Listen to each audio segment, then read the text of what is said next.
Greetings, welcome to Consider the Alternative, a Course in Miracles channel. Today we're on lesson 55, and from the text, chapter 7, section 7, the totality of the kingdom. Whenever you deny a blessing to a brother, you will feel deprived, because denial is as total as love. It is as impossible to deny part of the sonship as it is to love it in part, nor is it possible to love it totally at times. You cannot be totally committed sometimes. Denial has no power in itself, but you can give it the power of your mind, whose power is without limit. If you use it to deny reality, reality is gone for you. Reality cannot be partly appreciated. That is why denying any part of it means you have lost the awareness of all of it. Yet, denial is a defense, and so it is as capable of being used positively as well as negatively. Used negatively, it will be destructive, because it will be used for attack. But in the service of the Holy Spirit, it can help you recognize part of reality and thus appreciate all of it. Mind is too powerful to be subject to exclusion. You will never be able to exclude yourself from your thoughts. When a brother acts insanely, he is offering you an opportunity to bless him. His need is yours. You need the blessing you can offer him. There is no way for you to have it except by giving it. This is the law of God, and it has no exceptions. What you deny, you lack, not because it is lacking, but because you have denied it in another and are therefore not aware of it in yourself. Every response you make is determined by what you think you are, and what you want to be is what you think you are. What you want to be then must determine every response you make. You do not need God's blessing because that you have forever, but you do need yours. The ego's picture of you is deprived, unloving, and vulnerable. You cannot love this. Yet you can very easily escape from this image by leaving it behind. You are not there, and that is not you. Do not see this picture in anyone, or you have accepted it as you. All illusions about the sonship are dispelled together as they were made together. Teach no one that he is what you would not want him to be. Your brother is the mirror in which you see the image of yourself as long as perception lasts. And perception will last until the sonship knows itself as whole. You made perception, and it must last as long as you want it. Illusions are investments. They will last as long as you value them. Values are relative, but they are powerful because they are mental judgments. The only way to dispel illusions is to withdraw all investment from them, and they will have no life for you because you will have put them out of your mind. While you include them in it, you are giving life to them, except there is nothing there to receive your gift. The gift of life is yours to give because it was given you. You are unaware of your gift because you do not give it. You cannot make nothing live, since nothing cannot be enlivened. Therefore, you are not extending the gift you both have and are, and so you do not know your being. All confusion comes from not extending life, because that is not the will of your Creator. You can do nothing apart from him, and you do nothing apart from him.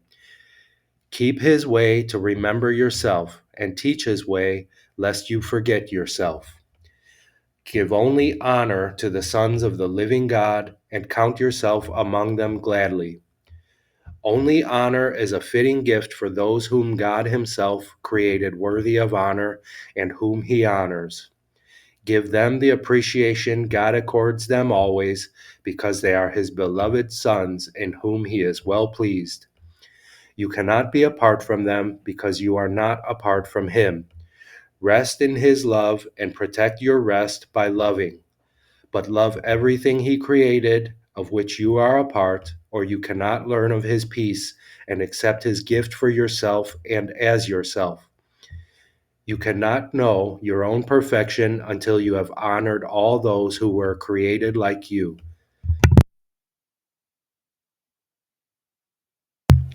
One child of God is the only teacher who's sufficiently worthy. One child of God is the only teacher sufficiently worthy to teach another. One teacher is in all minds, and he teaches the same lesson to all. He always teaches you the inestimable value of every. He always teaches you the inestimable worth of every son of God, teaching it with infinite patience, born of the infinite love for which he speaks. Every attack is a call for his patience, since his patience can translate attack into blessing. Those who attack do not know they are blessed. They attack because they believe they are deprived. Give, therefore, of your abundance and teach your brothers theirs. Do not share their illusions of scarcity, or you will perceive yourself as lacking. Attack could never promote attack unless you perceived it as a means of depriving you of something you want. Yet you cannot lose anything unless you do not value it, and therefore do not want it.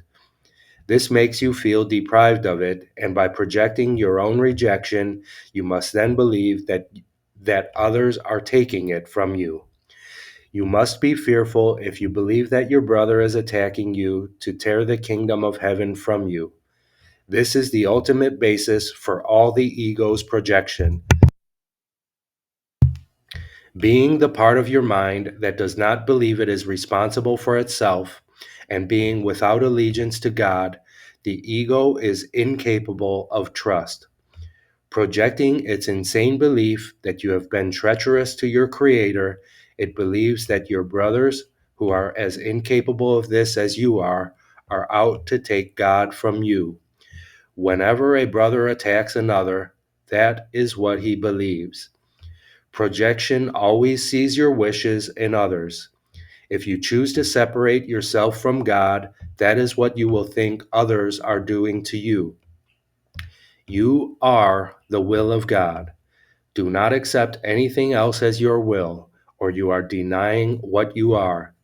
Deny this, and you will attack, believing you have been attacked.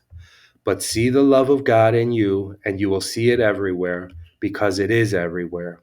See his abundance in everyone, and you will know that you are in him with them. They are part of you as you are part of God. You are as lonely without understanding this as God himself is lonely when his sons do not know him.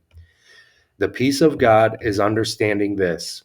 There is only one way out of the world's thinking, just as there was only one way into it. Understand totally by understanding totality. Perceive any part of the ego's thought system as wholly insane, wholly delusional, and wholly undesirable, and you have correctly evaluated all of it. This correction enables you to perceive any part of creation as wholly real, wholly perfect, and wholly desirable. Wanting this only, you will have this only, and giving this only, you will be only this. The gifts you offer to the ego are always experienced as sacrifices, but the gifts you offer to the kingdom are gifts to you. They will always be treasured by God because they belong to his beloved sons, who belong to him. All power and glory are yours because the kingdom is his. Chapter 7, Section 7, The Totality of the Kingdom. Lesson 55 from Review 1. Today's review includes the following. 21. I am determined to see things differently. What I see now are but signs of disease, disaster, and death. This cannot be what God created for his beloved Son. The very fact that I see such things is proof that I do not understand God. Therefore, I also do not understand his Son. What I see tells me that I do not know who I am. I am determined to see the witnesses to the truth in me rather than those which show me an illusion of myself. 22. What I see is a form of vengeance. The world I see is hardly the representation of loving thoughts. It is a picture of attack on everything by everything. It is anything but a reflection of the love of God and the love of His Son. It is my own attack thoughts that give rise to this picture. My loving thoughts will save me from this perception of the world and give me the peace God intended me to have. 23. I can escape from this world by giving up attack thoughts. Herein lies salvation and nowhere else. Without attack thoughts, I could not see a world of attack. As forgiveness allows love to return to my awareness, I will see a world of peace and safety and joy. And it is this I choose to see in place of what I now look on. In place of what I look on now. 24. I do not perceive my own best interests. How could I recognize my own best interests when I do not know who I am? What I think are my best interests would merely bind me closer to the world of illusions. I am willing to follow the guide God has given me to find out what my own best interests are, recognizing that I cannot perceive them by myself. I do not know what anything is for. 25. To me, the purpose of everything is to prove that my illusions about myself are real. It is for this purpose that I attempt to use everyone and everything. It is for this that I believe that the world is for. Therefore, I do not recognize its real purpose. The purpose I have given the world has led to a frightening picture of it. Let me open my mind to the world's real purpose by withdrawing the one I have given it and learning the truth about it. Lesson 55 from Review 1. Same program as the past 4 days. Read over all 5 ideas and related comments in the morning and in the evening. And during the day, be sure to dedicate 2 minutes to each idea at least once with eyes closed.